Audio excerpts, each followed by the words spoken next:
Pedro 2, 9 e Apocalipse 1, 5 e 6. Meus queridos, nós vamos falar hoje sobre ser um vencedor. A nossa visão é ser uma igreja de vencedores. E quando nós falamos em vencedor, a Bíblia diz que nós somos mais do que... Quer ver? Nós somos mais do que? Vencedores. Então você está do lado de uma pessoa que é mais do que vencedor. Glória a Deus. Aleluia. E às vezes a gente olha para time de futebol, né? E o futebol é algo interessante. Esse campeonato acabou, o pessoal já vai esquecer amanhã. Começa outro. E infelizmente algumas pessoas perderam a vida hoje por causa de futebol. É algo que nos deixa até triste, é lamentável isso, não é verdade? Mas nós, os servos de Deus, nós cremos numa recompensa, num galardão que é para a eternidade. E meus queridos, quando nós falamos disso, e às vezes a gente prega e fala sobre salvação, algo que eu tenho dito aqui é salvação, você não perde. Amém? Mas pastor, e fulano estava na igreja, saiu, foi para o mundão, bebeu todas, aprontou todas e morreu, e aí? E aí que ele foi para o inferno. Você só não perde aquilo que você tem, não é verdade? Aquilo que você tem, você não perde. Mas tem pessoas que estão dentro da igreja e não vão ser salvas, porque ainda não aceitaram Jesus como Salvador. Porque aceitar como Jesus como Salvador, pecado é acidente. Fala para quem está do seu lado, pecado é acidente, meu irmão. Não é hábito, é acidente, não é verdade?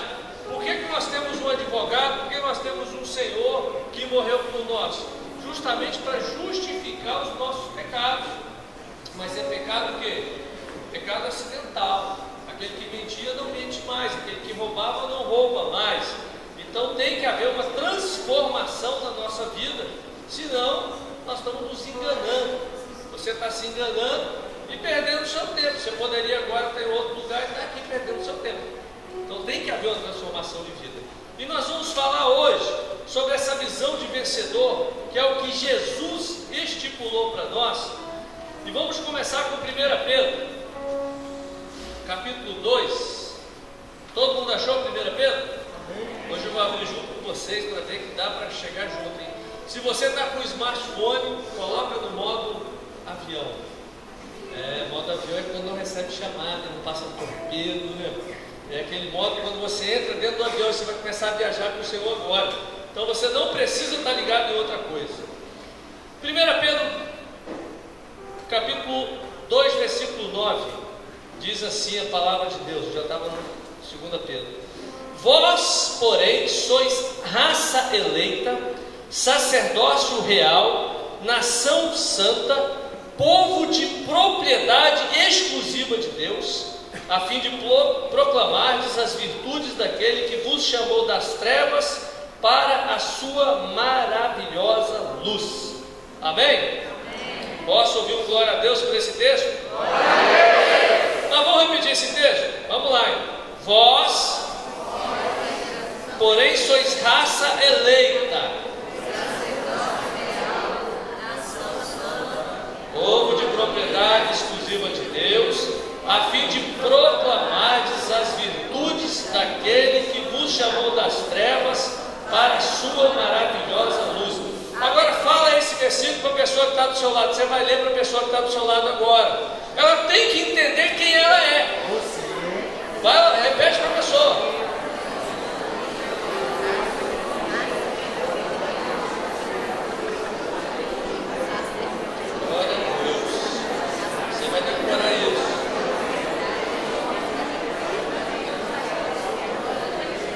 Agora que você já disse, pergunta para a pessoa: você entendeu? Porque a pessoa tem que entender. Não. Se você não entendeu, o pastor vai explicar, tá? Então vamos agora para Apocalipse, capítulo 1, versículos 5 e 6. Vamos lá, vira algumas páginas. Apocalipse 1, 5 e 6 diz assim: e da parte de Jesus Cristo, a fiel testemunha, o primogênito dos mortos e o soberano dos reis da terra, aquele que nos ama e pelo seu sangue nos libertou dos nossos pecados e nos constituiu reino, sacerdotes para o seu Deus e Pai. A Ele a glória e o domínio pelos séculos dos séculos. Amém. Meus queridos, esse texto diz que você foi constituído rei e sacerdote. Então você está do lado de uma rainha, do lado de um rei, ao lado de um sacerdote. Amém? Você consegue entender a profundidade disso? Essa visão nos move e essa visão nos apaixona, sabe por quê? Porque nessa visão nós conseguimos entender que cada cristão, cada crente é um ministro. Cada um de nós tem poder para orar sobre os enfermos, para expulsar demônios. Cada um de nós tem autoridade para pregar no nome de Jesus. Cada um de nós tem autoridade para profetizar. Cada um de nós é um instrumento nas mãos de Deus. Você consegue entender a grandiosidade desses dois versículos? Quem conseguiu entender? Amém? Você consegue entender quem você é em Cristo Jesus? Meu irmão, você é alguém especial. Você é um cara. Esse cara é você. É você. Essa mulher é você que está do seu lado. Foi o que Jesus conquistou na cruz por nós. Por isso é que nós somos mais do que vencedores. Por isso que eu sou apaixonado pela visão celular. Porque na célula, o que acaba acontecendo? Você pode exercitar todos os dons. Está enfermo? Ora, bota a mão, ministra para curar. Está endemoniado? Manda o demônio embora. É onde você tem poder para exercitar todos os dons. É a visão, é na célula. A célula, meus queridos, é apenas uma visão. Poderia ser qualquer coisa, porque a igreja não é só célula. Poderia ser em qualquer lugar, mas é onde o menor grupo onde a gente pode exercitar todos esses dons e essas coisas é realmente na célula. Paulo, para mim, eu queria falar um pouco sobre Paulo. Paulo, para mim, foi um vencedor. E nós vamos entender um pouco disso. Abra sua Bíblia em 2 Timóteo, capítulo 4, versículo 7. 2 Timóteo está depois de 1 Timóteo. Está fácil, né? Vamos abrir a Bíblia, você vai achar cada coisa fantástica hoje. 2 Timóteo 4, 7. Todo mundo achou? Amém? Olha só o que Paulo diz. Combati o bom combate, completei a carreira e guardei a... Que coisa maravilhosa, né? Paulo, ao final do ministério dele, ele pôde dizer: eu combati o bom combate, eu guardei a minha fé. Cara, ele foi até o final. Se você olhar a biografia de Paulo, pastor Paulo, então, ele foi pastor de uma mega igreja. Ele pastoreava um rebanho de milhares de pessoas. Meu irmão, Paulo morreu na prisão, só, decapitado. Para qualquer um de nós seria um ministério fracassado.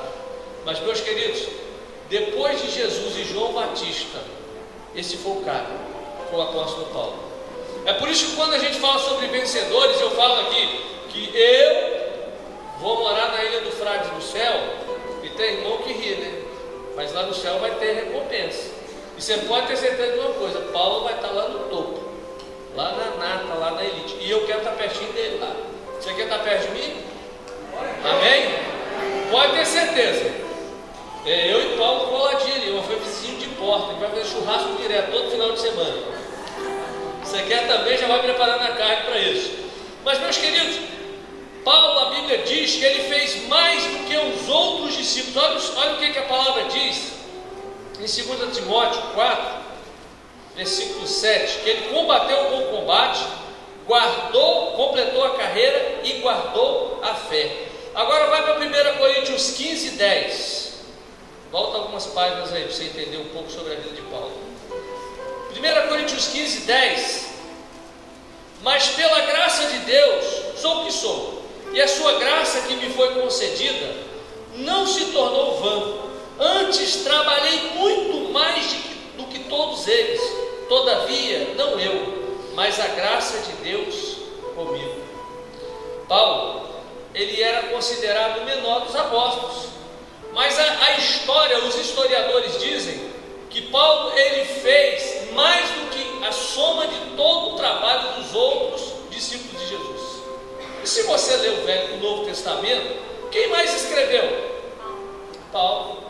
Você não vai achar muitos escritos dos outros discípulos dos outros apóstolos, Paulo foi quem mais escreveu. Porque Deus, ele pega o menor, ele pega o improvável e usa o improvável. É assim que Deus trabalha. Talvez você se sinta na igreja o menor, o mais improvável, aquele que talvez não tenha capacidade. Talvez você fale: pastor, eu errei tanto na minha vida, já fiz tanta coisa errada, será que tem como Deus me usar? Meus queridos, é um exemplo pior que o de Davi. Tem tantos exemplos na Bíblia dos improváveis, que Deus fez o impossível através desses homens. Então Deus gosta dos improváveis. Deus gosta daquele que é o menor, para que a obra dele se aperfeiçoe na sua vida.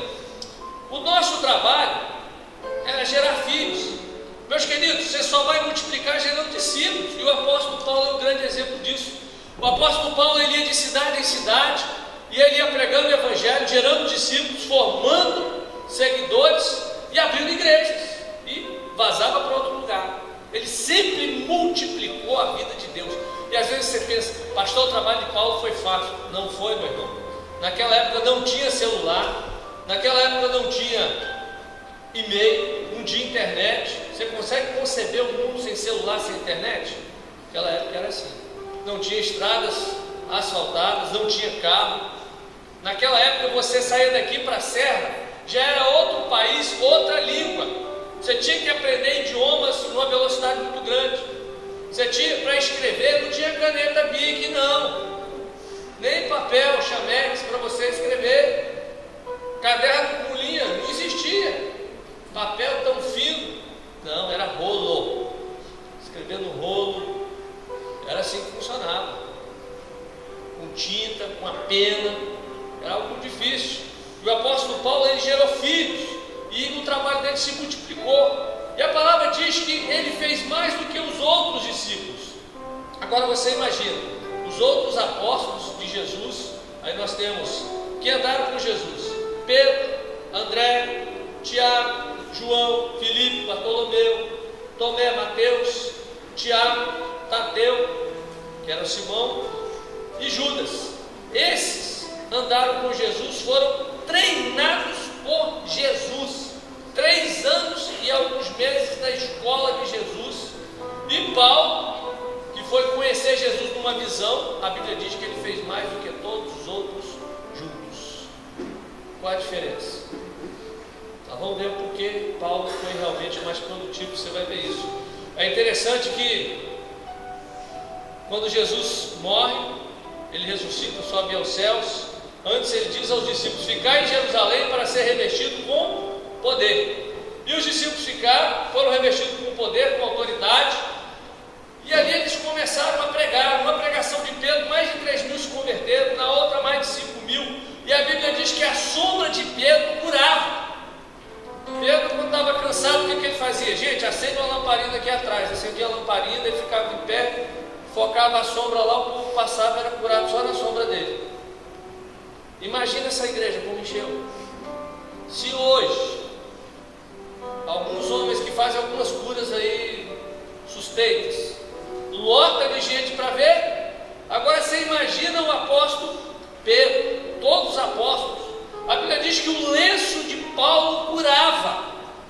Isso não é novidade não, já está na Bíblia já esse negócio já de passar o lenço e curar. Naquela época ninguém jogava o terno, né? Porque os discípulos não tinham terno para jogar, mas era a sombra que curava. A sombra de Pedro curava. Os historiadores dizem que a igreja em Jerusalém chegou a ter mais de 100.000 pessoas frequentando a igreja. Só que não era uma igreja com tempo desse jeito que nós temos. Eram pessoas reunidas, eles se reuniam em lugares diferentes, geralmente nos vales, e os discípulos de Jesus, os apóstolos, ensinavam a multidão.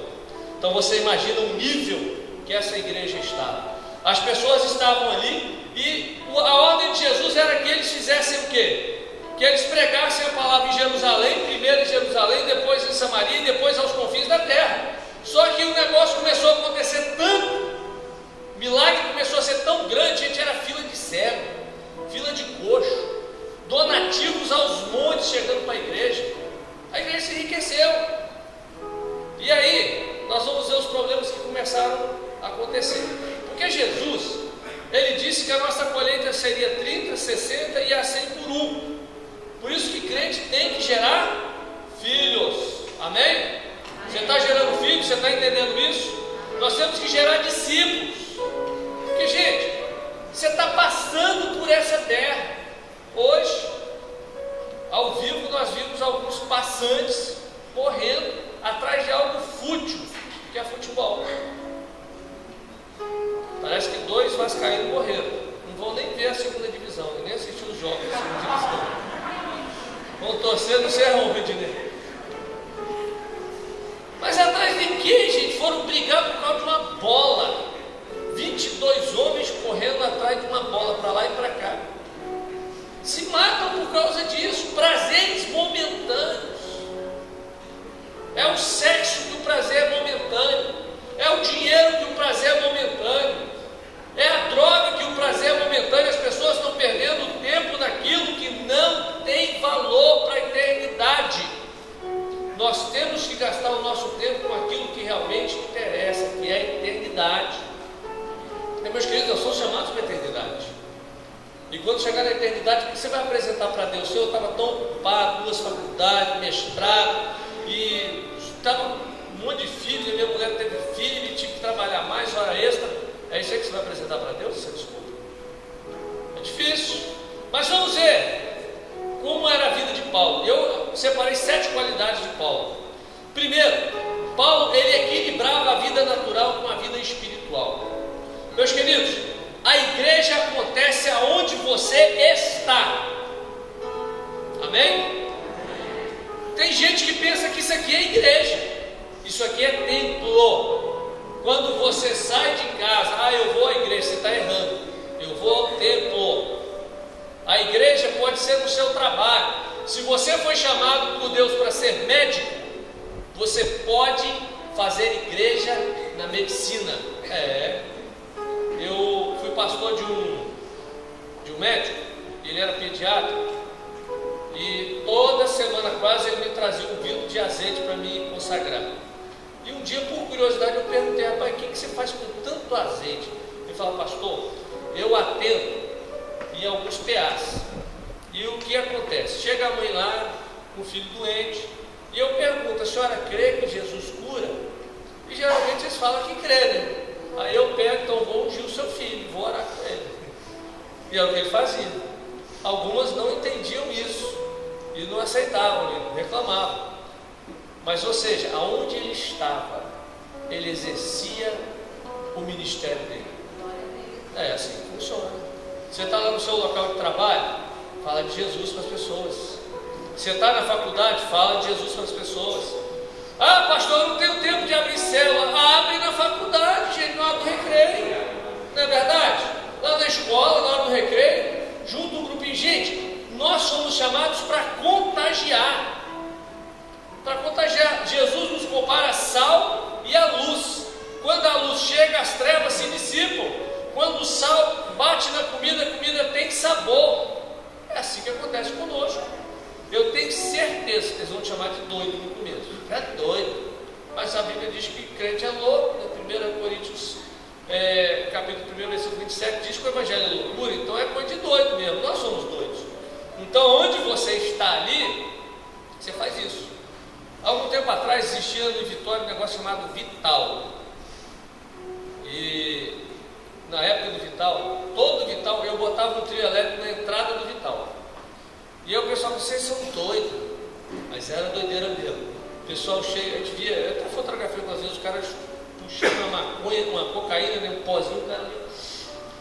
E a gente fotografava aquilo, e a gente chegava para o cara doidão e falava: rapaz, você tem que largar isso, vem cá, vamos falar de Jesus. E várias pessoas aceitavam Jesus. Era triste quando a gente via, às vezes, a pessoa: ô pastor, a paz do Senhor, indo para o Vital. Aí eu chamava no canto e falava: meu filho, né, esse é o lugar que você tem que estar, não, rapaz. Mas ali, várias pessoas foram convertidas. É loucura? É loucura. O evangelho é loucura. E a pergunta que eu faço: qual loucura você tem feito para Deus? Não é verdade? Mas vamos lá, vamos voltar para isso, para o que a palavra está dizendo aqui para nós. Abra lá em Atos capítulo 6. Em Atos capítulo 6 nós vemos o início da igreja cristã. E a igreja começou a crescer. murmuração dos helenitas contra os hebreus, porque as viúvas deles estavam sendo esquecidas na distribuição diária. Então os 12 convocaram a comunidade dos discípulos e disseram: não é razoável que nós abandonemos a palavra de Deus para servir às mesas. Mas, irmãos, escolhei dentre vós 7 homens de boa reputação, cheios do espírito e de sabedoria, aos quais encarregaremos deste serviço. E quanto a nós, nos consagraremos à oração e ao ministério da palavra. Gente, aqui a igreja começou a ter um problema. Os apóstolos começaram a se sentir os caras.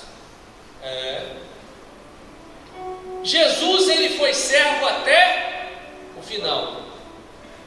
No último momento, na ceia, Jesus lavou o pé dos discípulos, mostrando que ele era servo. Meu irmão, a igreja é lugar de servir.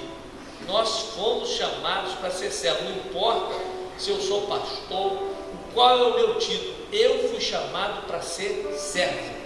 Amém? Nós fomos chamados para ser servo. E aí 2 diáconos foram levantados, 7, né? Mais 2 aqui que eu gostaria de destacar: Estevão e Filipe. O mover de Deus estava com estes 2. A Bíblia diz que Filipe foi trasladado. Vocês já viram aqueles filmes onde tem aquela máquina, né, que você entra e você é desintegrado e integrado em outro lugar? É massa, né? Quem assistiu aqueles Jornada das Estrelas, era maneiro isso, né? Você entrava naquela máquina e você sumia e aparecia em outro lugar. Gente, isso já existia na época de Jesus.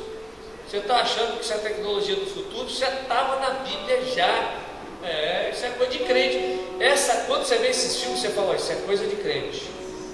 Filipe foi trasladado, ele desapareceu de Jerusalém, apareceu lá na Samaria, do lado do cara, o cara na carroça dele lá, indo para a Etiópia, o etíope, e ele aparece do lado e pergunta: tu entendes o que você está lendo? Prega a palavra, o cara se converte, desce ao rio, batiza o camarada. Aí nós encontramos Estevão, outro diácono, cheio do Espírito Santo, fez um sermão fantástico em Atos, foi apedrejado, e a Bíblia diz que ele olha para o céu e ele contempla Jesus nos céus.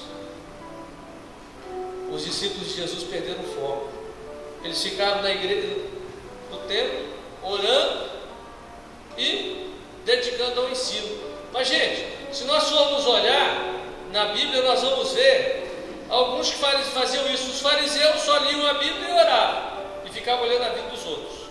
Os escribas só ficavam escrevendo. Agora nós somos chamados para ir para Jerusalém, para Samaria e até os confins da terra e pregar a palavra de Deus. Amém? Nós temos que fazer isso, gente. E Paulo, você vai ver lá em 1 Tessalonicenses 2,9, que Paulo, a Bíblia diz que ele trabalhava de dia e de noite. Aí você vai: pastor, eu estou cansado. Gente, quantas vezes nós pegamos e fomos dar sopa à noite? Paramos porque estava faltando gente para fazer esse trabalho. Você trabalhou de dia? Trabalha para o senhor à noite, é hora extra. Quantas vezes nós pegamos o carro e nós fomos evangelizar prostitutas à noite na rua, homossexuais? Trabalha para Jesus à noite. Você trabalha durante o dia para você, para o Senhor é à noite, hora extra. É no seu trabalho. Quando eu entrei na Aracruz, trabalhei uns 10 anos na Aracruz Celulose. Quando eu entrei, com 18 anos de idade, a maioria dos meus colegas de trabalho não eram evangélicos. Eu entrei num grupo de 50 trainees. E você imagina, aquele monte de adolescente e cheio de hormônio, só querendo saber de churrasco, prostituta, essas coisas. E eu entrei naquela turma e na entrevista, o único que falou que era crente foi eu. Senti igual um ET. Depois eu descobri que tinha um camarada lá que era um agente secreto. Ele era crente, estava disfarçado ali, infiltrado, até estava fumando, fazendo outras coisas. E um dia eu chego numa igreja, fui lá visitar a igreja, está aí lá na frente. Aí eu chamei ele no canto, falei: rapaz, você se converteu? Tem o quê? 2 semanas que você se converteu, já está tocando? Não, rapaz, sou mesmo dessa igreja, desde a fundação. Aí eu chamei o pastor dele, falei: esse camarada aí não dá testemunho de onde ele está, não. Ficou bravo comigo, ficou sem falar comigo uns 3 meses. Mas o Evangelho, meus queridos, é para você ser testemunho. E grande parte daqueles colegas meus de trabalho hoje estão servindo a Jesus.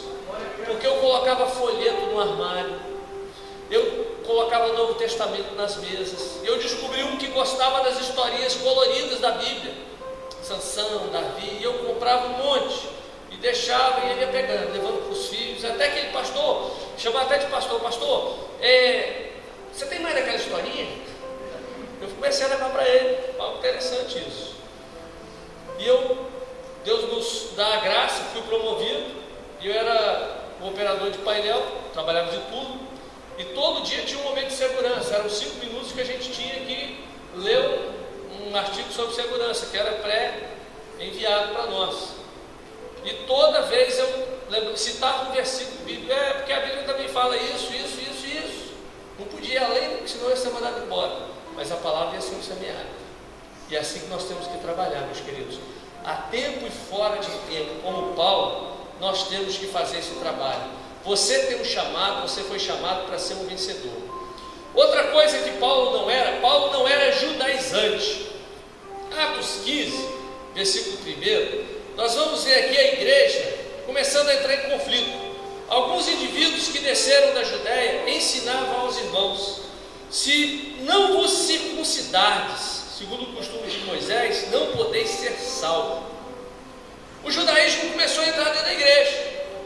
E hoje nós estamos correndo perigo de novo. Esses dias eu estava com um pastor, e reunião de pastores, nós fomos orar, e o pastor perguntando: rapaz, aonde está o ponto cardeal? Não sei, eu esqueci o nome do ponto cardeal. Mas por quê? Não quero saber qual é a direção de Jerusalém, para mim orar na direção de Jerusalém. Eu falei assim: o quê? Você está virando muçulmano que ora em direção a Meca? Que besteira é essa, rapaz? Nosso negócio é a graça. Eu falei assim: não, rapaz, tem um mistério em Jerusalém. Eu falei: não, tem um mistério dentro de cada um de nós, porque nós somos templo do Espírito Santo de Deus, rapaz. Você não precisa de ficar virado para Jerusalém. Gente, eu acho legal o chofar, eu gosto. Mas pastor, anjo desce quando você toca chofar? Besteira. Se você tocar um berrante com fé, desce tudo. Não, mas o chofar, meu irmão, naquela época, eles só tinham aquele tipo de corneta. Eu tenho certeza, se tivesse berrante, eles iam tocar berrante com boi. Aí tem crente que fica comemorando as festas de Israel. Gente, é de Israel, é costume judaico. Nós temos que tomar cuidado, que essas pequenas coisas vão entrando dentro da igreja. Aí depois já vem negócio de oferta de primícia, de pastor virar sacerdote. Aí o negócio começa, as pequenas coisas é que fazem os grandes problemas. Nós não somos judeus, nós somos enxertados na árvore, na videira. Então não temos nada a ver com eles não, nosso negócio é outro. Agora o judeu tem que fazer isso, ele tem, porque a costume dele, a tradição dele. Ele é outra história, a nossa história é outra. Nós somos anunciantes da graça, não de costume. O Evangelho aboliu esse monte de costume, gente. E hoje a gente vê pessoas traumatizadas, porque não podia cortar o cabelo na igreja. Eu fui pastor de uma igreja em Cachoeiro, a igreja tinha 50 anos quando eu cheguei lá. E na ata da igreja, acho que em 1960 e alguma coisa, estava lá que a mulher tinha que usar uma saia ou vestido 3 dedos abaixo do joelho, não podia ser maior do que isso. E eu perguntei: gente, quem que media? Quem que ficava lá com os 3? Quais eram os 3 dedos oficiais? Quase que eu pensei, né? Era a língua de alguns irmãos ali, que era o tamanho desse negócio. Costume. O Evangelho aboliu essas coisas. Gente, nós estamos numa geração que é diferente. Quando eu era criança, isso há pouco tempo atrás, porque o tempo está passando, não é verdade? O tempo está passando. Não tem jeito não, gente. Quando eu era criança, eu não me esqueço até hoje, a primeira igreja batista de Goiabeiras, nós somos membros ali na época da fundação da igreja, e eu lembro o dia que entrou na igreja guitarra. Primeiro dia que tocou guitarra, era só piano, órgão ou acordeão que o pastor tocava. Aí teve um dia que tocaram guitarra no domingo de manhã, gente, deu o maior problema. Os diáconos juntaram o pastor no canto, o pastor Carlos Rubens, porque o mundo está entrando dentro da igreja, daqui a pouco vai entrar a bateria, e entrou mesmo. Eu fico imaginando se ele pudesse transportar um membro daquela época e botar no culto hoje, vendo as meninas dançando aqui, vendo o louvor desse estilo, entrar em crise. Mas é uma época diferente. O Evangelho, ele não vai mudar. Pecado continua sendo pecado, Deus continua sendo Deus, o poder de Deus continua sendo o poder de Deus. Agora, a forma de anunciar o Evangelho, cada geração vai ter uma forma de se comunicar. E a nossa geração, nós temos que descobrir qual a forma de se comunicar para essa geração. Nós temos que aprender isso. E quando chegamos nessa igreja, a igreja tinha 212 membros. Super tradicional. Tradicional porque eu não podia mudar o púlpito de lugar, porque esse púlpito estava ali há não sei quantos anos, foi alguém que doou. Era assim. E tinha uma mesa de granito na frente. A mesa, eu nunca tinha visto uma mesa dessa grossura. Gastaram uma pedra inteira, mas imensa. A mesa atrapalhava tudo. Não podia tirar a mesa. Aí um dia fomos fazer um evento e eu dei um jeito de alguém escorregar e a mesa cair. Quebrou. Aí quebrou, foi para o lado lá, infelizmente a mesa quebrou. Mas não tinha jovem na igreja. Ver uma galera bonita assim, ó, não tinha isso. Não ficava. Porque o coral cantava todo domingo. A capela, 50 anos a igreja tinha. E os fundadores é que cantavam no coral, gente. Já imagina, né? Tudo de 70 para cima. Era 10 minutos para o povo chegar lá na frente. Aí tinha um irmãozinho que soprava um negócio de diapasão para dar altura. Aí dava altura. Aí cantava os mesmos. Aí abria pasta para cantar os hinos que cantava 50 anos. A gente não decorava até hoje. Até hoje não decoraram os hinos. 50 anos cantando os mesmos hinos. Era a letra. A letra tinha sido escrita à mão há 50 anos atrás. Cantava os mesmos. E eu sempre falo, meu irmão, não dá para botar um negócio. Não, pastor, nosso coro ele segue essa ordem. Aí nós começamos a mexer um pouquinho na igreja. Começamos a mexer. Aí começou a chegar jovem. Aí um diácono chegou para mim, encostou no canto. Pastor, a gente gosta muito do senhor. Mas pastor, a igreja, olha como é que essa igreja está bagunçada. Na hora do louvor, esse mundo já vai pulando. Mas pastor, e ele falando, depois que ele falou, eu disse, meu irmão, quem está no teclado? É seu neto. Quem está no contrabaixo? Seu neto. Quem está cantando ali na frente? Quem está pulando? A maioria tudo parente seu. E estava tudo fora da igreja, não estava? Estava, pastor. Meu irmão, eu e você, nós estamos salvos. Agora essa galera ia tudo para o inferno. Se perguntar o que eu gosto de coral, eu gosto de quarteto, eu gosto dos hinos antigos. Mas se eu botar esse repertório aqui, se eu começar a cantar aqui, se da vida vagas procelosas são, se com desalento julga tudo vão. Não, primeiro quem vai entender? Se com desalento julga tudo vão, se da vida vagas procelosas. Nem eu entendia. Na época do irmão Alberto, nem o irmão Alberto entende, o irmão Alberto é jovem. Entende? Não entende esse negócio. Mas, gente, nós temos que entender que o Evangelho é a graça de Deus. Amém? Amém. O apóstolo Paulo, outra característica, ele se dispôs mais rapidamente a ser enviado. Gente, às vezes as pessoas falam, pastor, você é doido, você dá oportunidade para todo mundo. Gente, tem gente que chega na igreja e a melhor coisa é crente jovem de conversão. Não estou falando de idade, porque até 99 anos de idade está todo mundo jovem. Acima de 100 anos eu já considero que a pessoa entrou na terceira idade. 100 anos é terceira idade, mas até 99 está todo mundo jovem. Não é verdade? Ficou físico. Sabe por que eu comparo isso? Eu comparo com Abraão. Até 100 anos Abraão estava ali na promessa e gerou filho. Era jovem. Então se você não fez 99, não viu, Roberto? Você ainda é jovem. Então o que acontece? O apóstolo Paulo, ele assim que ele ouviu a palavra, ele entendeu. Lá em Atos capítulo 8, o apóstolo Paulo, depois da perseguição, todos os discípulos ficaram em Jerusalém, mas os membros, esses 100 mil que eu falei para vocês, eles foram dispersos para todo o canto. A Bíblia diz que houve uma grande perseguição. Atos 8, a partir do versículo 4. E eles foram dispersos e eles começaram a ir para todo lugar para pregar o Evangelho. Sabe por que eles foram dispersos? Sabe por que às vezes o cristão sofre perseguição? Meu irmão, se você não está pregando o Evangelho aonde você está, Jesus vai dar um jeito de cutucar você para você ir. O povo estava em Jerusalém, estava gostoso, né? Era gostoso você chegar, 100 mil pessoas cantando, 100 mil pessoas vendo milagres, aquela fila de leprosos sendo curados, aquele monte de cego recebendo visão, os aleijados, né, largando muleta. Era lindo isso. Mas o projeto de Deus é multiplicação. O projeto de Deus não é você ficar dentro de casa, não é você vir para o templo, cantar bonito e achar que é isso, não. O projeto de Deus é você propagar o Evangelho a toda criatura. É esse o projeto de Deus.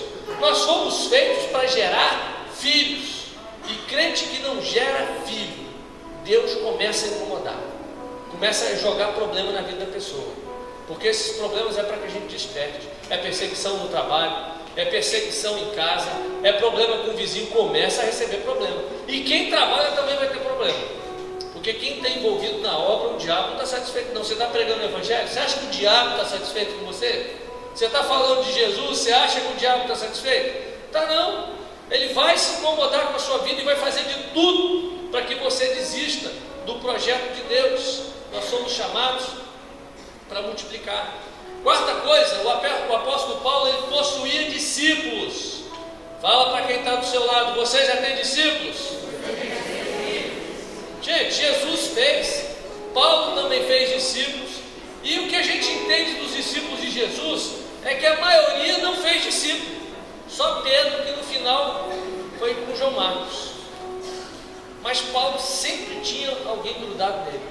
Ele foi fazendo discípulos, ele mandava cartas para os discípulos.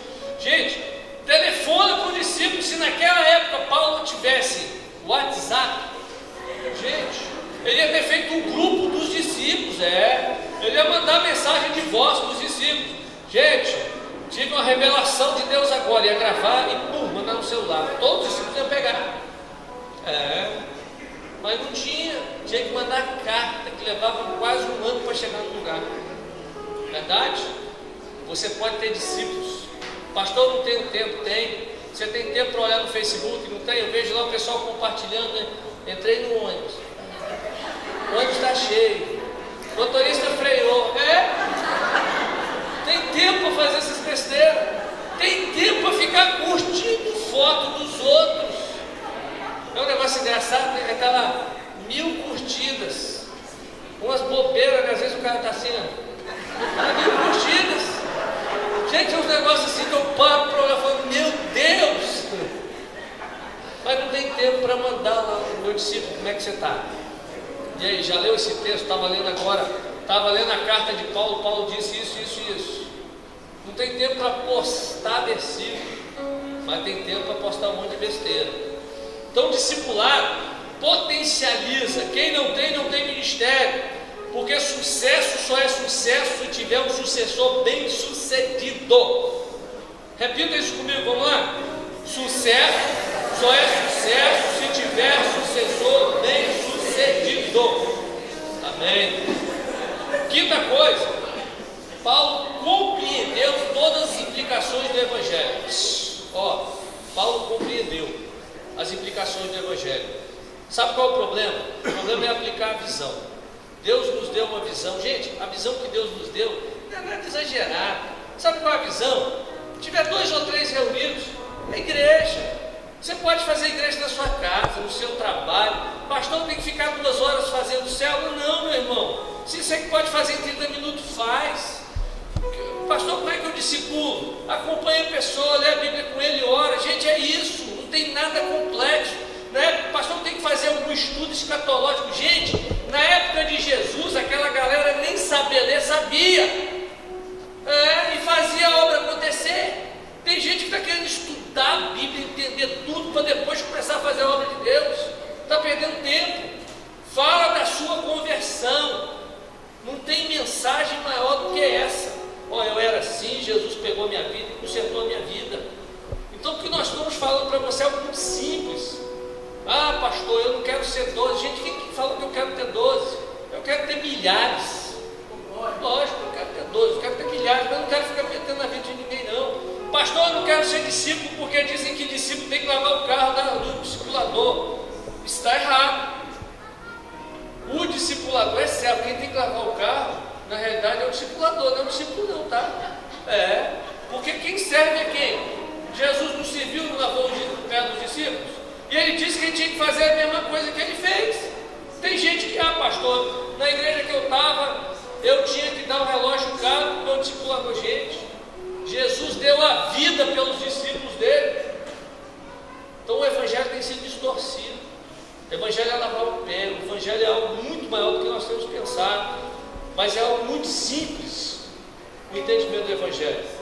Olha só para você entender, Mateus 16, de 13 a 19, nós temos Pedro fazendo uma declaração fantástica. Olha só, vamos pegar Pedro como exemplo. Indo Jesus para os lados de Cesareia e de Filipe, perguntou a seus discípulos: quem diz o povo ser o Filho do Homem? E eles responderam: uns dizem João Batista, outros Elias, e outros Jeremias, ou algum dos profetas. Mas vós, continuou ele, quem dizeis que eu sou? Respondendo Simão Pedro, disse: tu és o Cristo, o Filho do Deus vivo. Se você continuar lendo o texto, você vai ver que ele teve uma revelação de Deus. Primeiro Pedro teve uma revelação que Cristo era o Filho de Deus. Lá em Mateus 17, a partir do versículo 1, Pedro teve uma visão. Qual foi a visão?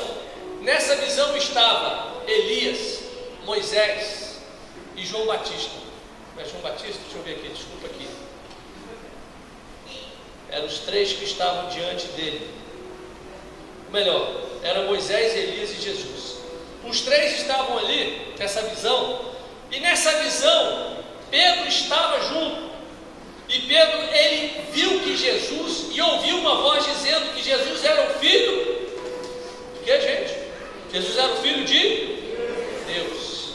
Então Pedro primeiro teve uma revelação no capítulo 16, capítulo 17 ele teve a visão e ouviu. Agora olha só no capítulo 17, versículo 24, presta atenção. Tendo eles chegado a Cafarnaum, dirigiram-se a Pedro os que cobravam o imposto das 2 dracmas e perguntaram: não paga o vosso mestre as 2 dracmas? Gente, este imposto era o imposto do templo, para manutenção do templo.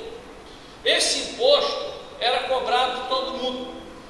O que Pedro deveria responder? Olha só o que Pedro deveria responder. Continuando no versículo 25. Sim, respondeu ele.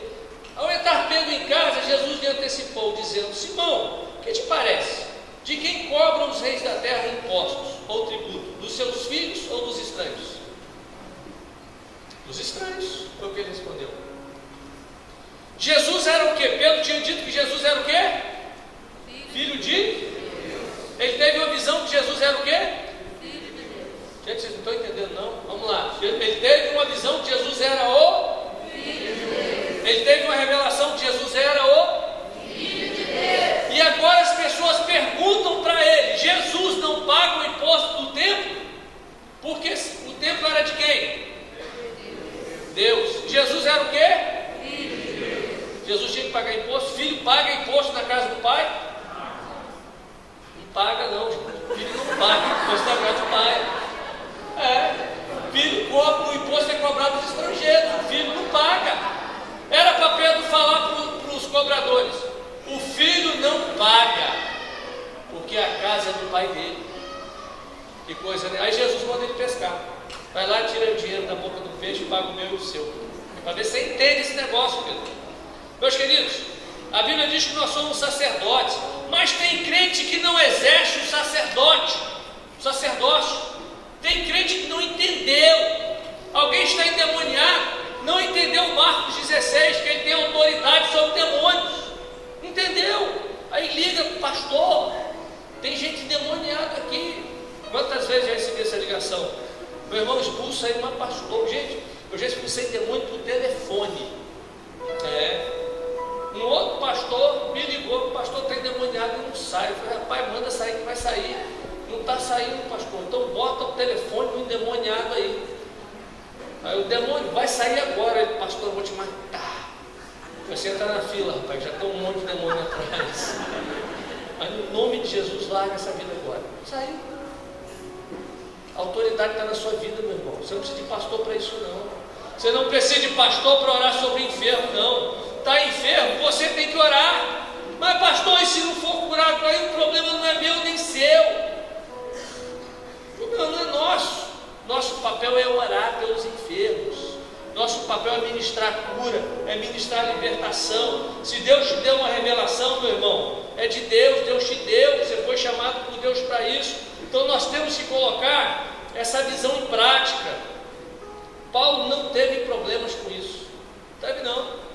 O pessoal está